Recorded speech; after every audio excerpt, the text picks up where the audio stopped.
Very few military service members achieve the Medal of Honor. Well, now they have a museum. In fact, today is the first full day of operation for the National Medal of Honor Museum in Arlington, Texas, just a day ahead of the annual National Medal of Honor Day itself.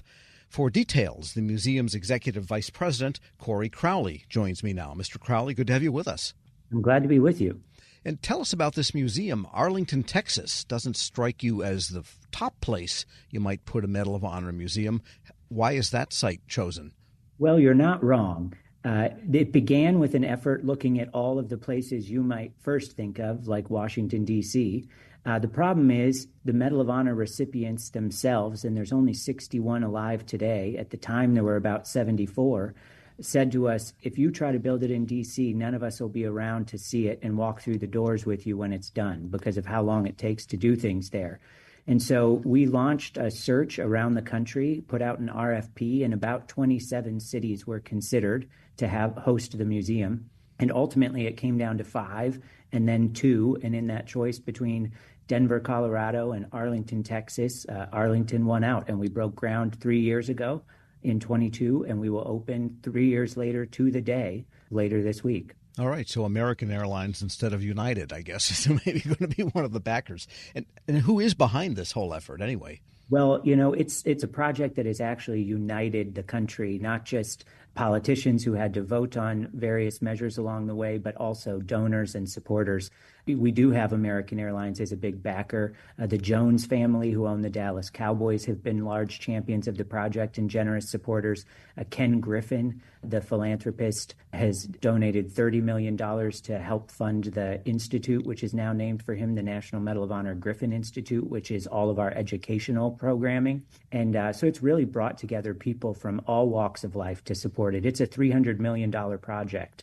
And we've been able to raise all of that money from private individuals. And by the way, we should probably review for a minute for the kids that might be listening what the Medal of Honor itself actually is. Yeah, the Medal of Honor is the highest award you can receive for service in combat in the United States. Of the 40 million people who've served in the armed forces since Abe Lincoln created the medal during the Civil War, fewer than 4,000 have received the Medal of Honor. So it's an extremely rare distinction. You get it for going well above and beyond the call of duty to save the lives of others. Many of the medals are given posthumously, which means the recipient of the award was killed in the action for which they received it. And as I mentioned, of the 3,528 who've received it, just 61 alive today. And my understanding and experience with them is often they're very modest about it, and it's not something they want to just make a talk show tour hosting, idea about. And so are they involved, and how do you think they feel? What's your sense of what the 61 remaining recipients feel about it? Yeah, you're right. Every one of them who wears it says they actually wear it for everyone they served alongside, not for themselves. And several refer to themselves as caretakers, that they're just the person who wears it to represent it, but that it doesn't represent their own accolades. The museum, we've tried to be conscious of that fact, but also focused on the fact that while it is a vault for their stories and their legacies, it's really more about promoting the values the Medal of Honor stands for. Things like courage and sacrifice, service to others, patriotism, integrity. And so when you visit the museum, you're going to find it's not a history museum or a war museum. It's a museum of biographies. We're endeavoring to tell the whole life story of as many of these people as we can, kind of from cradle to grave, so we can point out to visitors that these are ordinary people just like each of us. They just happened to be put in a very tough circumstance and did something extraordinary for others. Yes, and the circumstances of what they did is often just a small section of a much larger conflict or great battle or what the case might be. They might have helped a dozen people in this corner of a great conflict scene, and therefore it's not a physically big thing or maybe not a world-turning event, but was super important for those people adjacent to it. Absolutely. And, many of them are very cognizant of the people lost in those battles for which they received the medal, and spend a lot of time trying to help other veteran families and Gold Star families.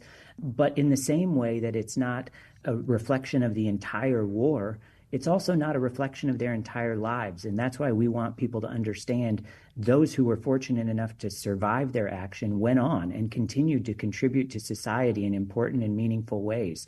And that's why we think it's important to tell their whole life story and draw attention to their service even beyond the uniform, so that young people who visit, who may never decide to wear the uniform, know that they can still be a hero to somebody else in their own community or their family or their life.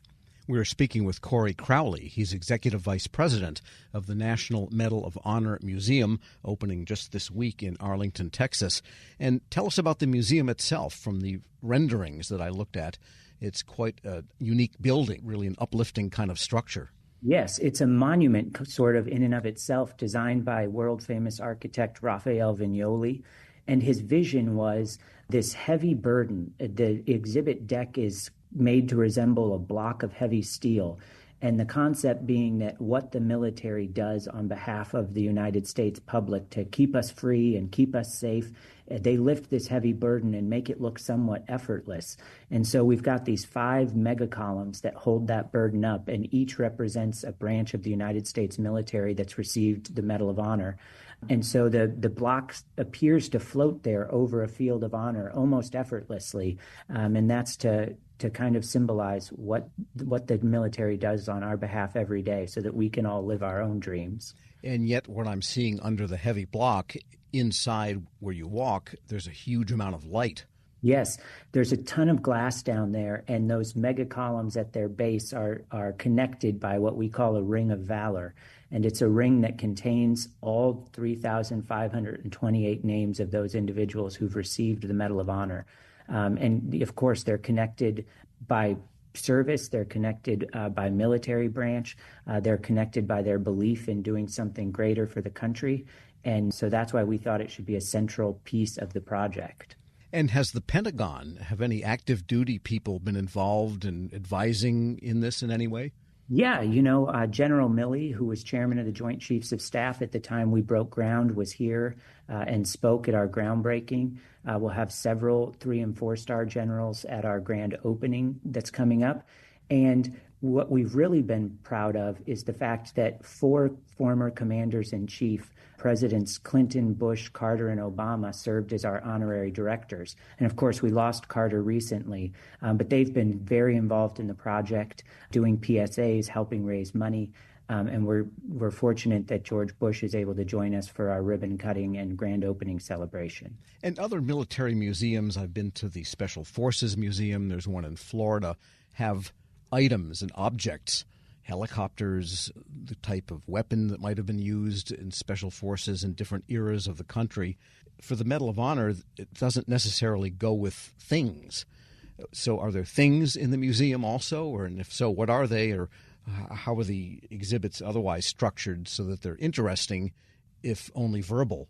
Yes. Well, first of all, when you enter the exhibit deck, the first thing you encounter is a 360-degree movie that's shown on 2 walls. So the easiest way to think of it is walking inside of a donut to watch this movie.